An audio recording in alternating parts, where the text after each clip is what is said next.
everyone, welcome. You're watching This Is Today Television. I'm Sakshi Batra and this is Market Today, a show where we'll help you understand the opening action, the trading setup as well as the market strategies you need to follow. Remember, yesterday the Nifty began this week on a positive note. Of course, this was largely led by the private sector banks, HDFC Bank and ICICI that rose in trade post their earnings. Even Eternal towards the end of the session came out with the numbers, and post that Zomato's share also rose by about 7%. So these were the three key names that contributed to the gains on the Nifty. We ended almost at 25,090 odd levels. And looking forward now, of course, investors will focus their attention on the upcoming earnings, the reaction on the earnings that came in after market hours yesterday. We'll focus on Paytm, Dalmia Bharat, Z Entertainment Enterprises, Dixon Technologies, Idea Forge, IRFC, Science, DLM. These will be in focus. Of course, stocks like Havells and Oberoi Realty that also will be reporting their earnings will also remain in focus. Of course, they came out with the numbers, and of course, the markets will be reacting to that.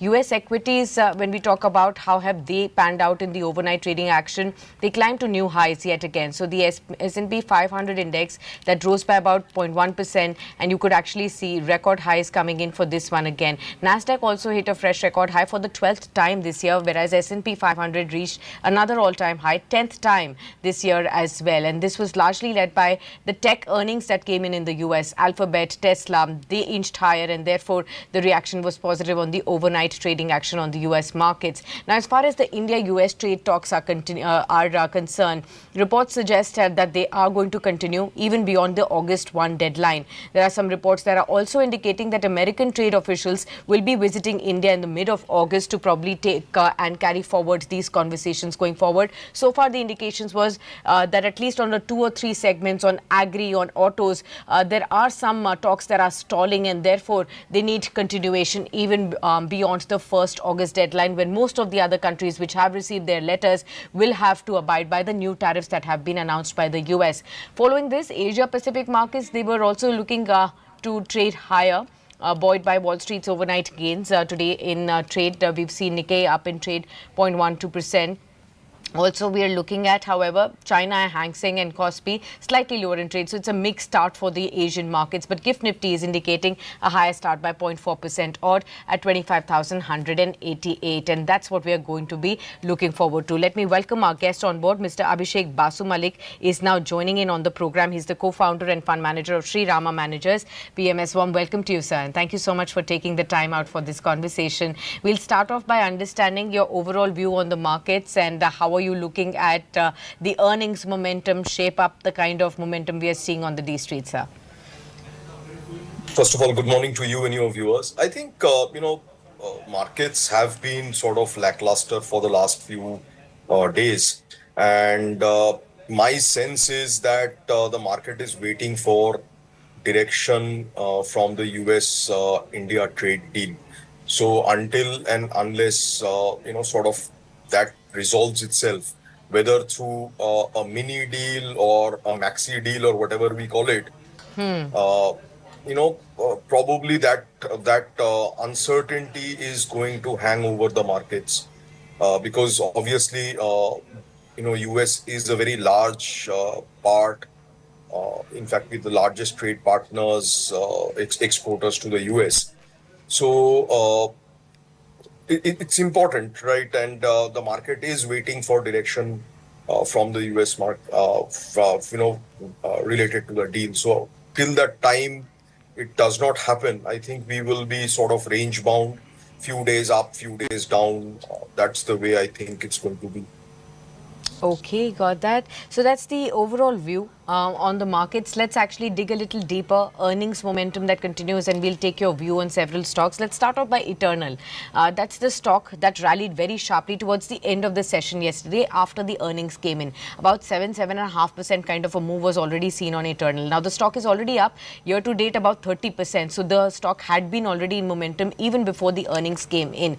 The earnings largely seem to be mixed because there is a sharp drop on the profitability, a 90% odd or so, no mean feat, but and a 25 crore rupees bottom line is what has come in. But the stock markets really cheered something in the earnings that climbed the stock higher by about 7% odd. I want to ask you to pinpoint that key factor.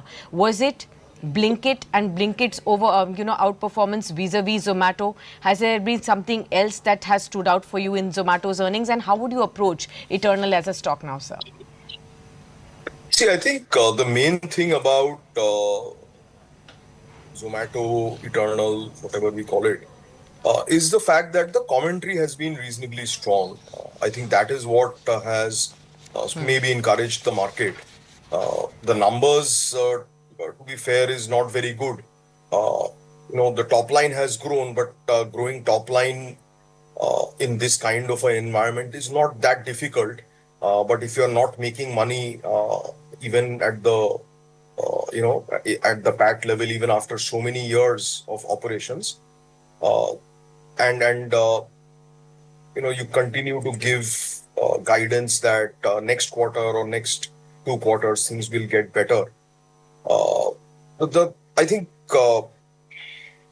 as a company, I think Eternal is doing pretty good, because if I look at the food delivery, if I look at quick commerce, both are here to stay in India, right? I mean, they've been able to change customer behavior, and once customer behavior is changed, then it becomes very difficult for those same customers to go back to the old behavior. So, quick commerce, food delivery is here to stay. So it's just a question of when and how quickly uh, Zomato is able to turn things around in terms of profitability. But as a core business, it does operate in a niche. So as a business, I like it. Problem always remains with you know the actual turnaround, when it will happen, because without that, all the valuations, etc., nothing makes sense, right? So, Mr. Basu Malik, let me just highlight for all our viewers what have top brokerage houses penciled after Eternal's earnings today. We have a 3:1, where three, reports are largely on the positive side, where targets have been increased. One has given lower targets. So, let's try and understand that. Jeffries on Eternal has said they've upgraded the stock to buy a target price of 400. They believe that while first quarter was mixed, the management commentary has been significantly positive, especially on quick commerce business, which is a departure from the earlier quarter. CLSA on Eternal has said they have a high conviction bet on this one, outperform rating and a target price of 385. They believe Blinkit is now bigger than food delivery, and that's the key trigger that they are looking at. Goldman Sachs on Eternal has also raised its target price to 340 with a buy rating. They're also raising the B2C gross order volume value estimates by about 6% post the first quarter of FY26. They also believe Blinkit's strong first quarter gross order value growth, that's 25% sequentially, is in line with their own estimates, and the new guidance of about 3,000 stores, which timeline has been unspecified, suggests demand is continued to stay elevated going forward from here as far as quick commerce is concerned. Whereas Macquarie on Eternal has given an underperform rating with a target price of 150. They believe quick commerce, yes, there is explosive growth, losses are contained, the food delivery growth is lagging. They believe Blinkit, while moderation in quick commerce losses is definitely supported, the view remains that competitive intensity will remain elevated, and as such, they expect prolonged period of losses as well. Now, of course, there are varied points of view, Mr. Basu Malik, here. What will you go with when it comes to the targets for Zomato? A, will the losses, continuing for a longer period of time be an overhang to the upside on the stock price performance, sir? Target is very difficult in this kind of an environment. I think maybe the stock actually is poised to do well in the short term, right? At least looking by the price action behavior, it could actually go back to its all-time highs of around, I think, 300, uh, because the commentary has been strong. Uh, I think, like you mentioned, Blinkit is where the story is going to play out, and because the opportunity size, that the TAM, that the target market in Blinkit is significantly larger than food delivery, so they need to get Blinkit correct uh, for the overall profitability and growth of the company. So longer term, I think I'm bullish about the company. The The only challenge that I see is the valuations. It's already, I think, above around 2,60,000 crore market cap. That for a company which is, probably making, uh, 500. I think it ended last year at around 500, 530 odd crore of PAT. So it's extremely highly valued. So that is the question that we have to ask ourselves is, how quickly can the pad grow? How long will it take for the pad to grow to justify these valuations? The simple answer to that question is it will not be very, very soon. So anybody who is investing versus, I'm not talking about trading. Trading, you can make short-term money, but anybody who's investing at these levels need to be very clear with a very long-term holding plan. Okay, long-term holding plan is something that one has to be aware about, but 3% higher on top of the 7% gains that we saw yesterday for Zomato at 279 in the pre-open trade right now. The markets have also started to tick higher. 25,155 is what we have on the Nifty. Let's look at the banking names and the Nifty Bank as well, because that would be important to see. Yesterday, a large part of the gains that actually came in for the markets, despite Reliance's underperformance, was because of HDFC and ICICI banks. So let's look at HDFC. I think about a 0.9% uptick 2018, so it climbs on. Let's look at even ICICI Bank and see how that one is performing in the pre-open trade. Flattish right now. Mr. Basu Malik, when it comes to these private sector banks, what did you read through in the numbers of both HDFC and ICICI? A lot of analysts who I spoke to yesterday somehow were looking at preferring ICICI Bank over HDFC. How are you looking at both?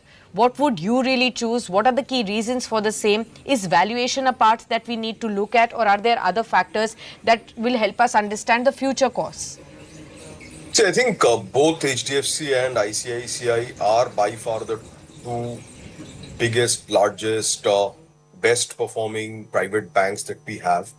Both will do well. Having said that, I would probably think that HDFC from here on, if you have a 2 to 3 year horizon, might perform better because HDFC, after the merger with, HDFC Bank, after the merger with HDFC, they've taken some time, they've sort of digested the merger, and now I think going forward, maybe 1 2 quarters onwards, you will start seeing the benefits of the merger coming through.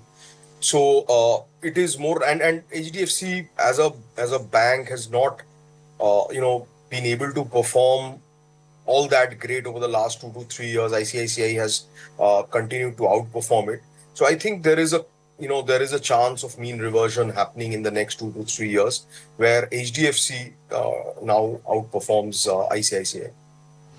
Okay, got that. Now, before we get into some other stocks and sectors and performances, Mr. Basu Malik, another key important statement that came in from the capital markets regulator yesterday was on Jane Street. Of course, there were some news flows and reports that we consistently marked for our viewers yesterday that probably Jane Street was allowed to now re-enter and start resume trading in the Indian stock markets. We are now given to understand that yes, SEBI has issued a statement on the order, and SEBI has now allowed Jane Street to trade in the derivatives market as well. And what we're also given to understand is that Jane Street has been asked to comply with SEBI order and not engage directly or indirectly in manipulation or unfair trading. That's clearly a message that SEBI has given to Jane Street, even though they are allowing to trade in the derivatives market. They're also highlighted that stock exchanges have been directed to monitor trading activities of Jane Street Group following from here as well. So, Mr. Basu Malik, how do you read on the settlement has happened, 4,800 odd crore rupees that was impounded, and the fines that were probably put in place have been submitted by Jane Street, and finally they have been allowed to re-enter. Over the last 3 expiries on the weekly basis, we had seen a climb down on the volumes, a turnover on the NSE as well by at least a 1/3 because of the absence of Jane Street.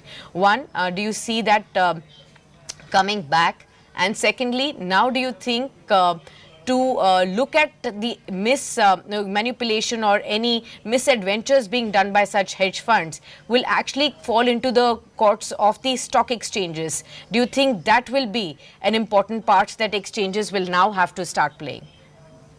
So I think, first of all, Jane Street coming back, was evident when they put in, they put in the money in the account and with SEBI, and so the point here is not whether Jane Street is allowed back, etc. The question that I have in my mind is, will Jane Street continue using the same algorithms that they were using? That Yes. is unlikely, right? Because there's been question marks raised around that, so they will definitely not be using the same algorithms. So we have to wait and see what they do, uh, and then actually see how it plays out, because definitely they will have to come out with something different, at least till this entire you know uh, the entire court proceedings, etc., that or the arbitration, whatever process it takes, till such time that concludes. I don't think that Jane Street will continue doing what they were doing before. So even if they change the algorithm or their modus operandi of working in the derivatives market, do you think at least SEBI's now focus will be on tracking each and every move to try and find out if there is any sense of manipulation via other methods as well? Will manipulating be nearly impossible by Jane Street now? I think definitely they will be under much higher scrutiny. So would other, large algo players as well. I'm sure that they are already under scrutiny. The larger firms who do large algo trades, large HFT trades. I'm sure that they are already under, the scanner of SEBI, so that large market manipulation is not being, done. So I think that is anyway what SEBI does, what the exchange risk mitigation frameworks are there to actually take care of these things. Let's look at the markets again, viewers. Pre-market has actually settled 25,166. We are looking at a 76 point of an uptick. So we could be starting higher by 0.3% in trade on the Nifty. All the sectors barring IT and pharma look to open in the positive. Banks will again be in focus. The Nifty bank seems to be, opening higher than the other indices, about 0.5%, led by again the private sector banks and financial services. Even the broader markets could also be opening higher. But let's look at some stocks. I'll be watching out for Eternal yet again. There is an indication that it could open about 7.8% higher today at 293. That will be the first one that we will focus on. You also have some names like IndusInd Bank, BEL, Trent, that could be in focus. Ultratech Cement could be in focus. ICICI Bank, Wipro, Titan is another one that we could be focusing on. So let's look at Titan, and meanwhile, we'll just wait for the markets to open as well. Titan, why is it in focus, is because the company has entered into a definitive agreement to acquire 67% stake in UAE-based jewelry retailer Damas LLC. And the all-cash deal now values Damas at 1.04 billion dirhams, that is approximately 2,400 crore rupees. It is expected to close by January 31st of 2026. And the acquisition will be executed through Titan's wholly owned subsidiary, Titan Holdings International FZCO, in partnership with Qatar headquartered Manai Corporation QPSC. Now, following the transaction, Titan will hold 67% equity and voting rights in Damas as well. And additionally, Titan has secured the first right to acquire the remaining 33% stake in Manai Corp from Manai Corp after December 31st of 2029, contingent upon specific conditions, of course. So let's dig deeper. We already have some brokerage houses updates on the same development. Morgan Stanley has an overweight with a target price of 3,876. And we also have CLSA with an outperform rating of 4,326 on this one as well. Mr. Basu Malik, how do you see this development for Titan? What does it aim to provide to Titan's own focus on the jewelry business? And, would you be bullish after this development? See, Titan, I think this is a just an extension of what they were doing. They're just expanding the market to the Middle East. There is a lot of demand that is there. So increasingly, we are seeing actually a lot of Indian companies uh, targeting the Middle East, the UAE, the entire Middle East market, and I think this is just another progression for Titan in in the business that they are already sort of market leaders in. Okay, fantastic. Mr. Basu Malik, it was great to speak to you. So thank you so much for giving us your time right in the morning. And we hope you have a great day. We'll see you soon on another edition on Business Today Television. Thank you so much for being with us. Thank you. All right, viewers, we will now get, in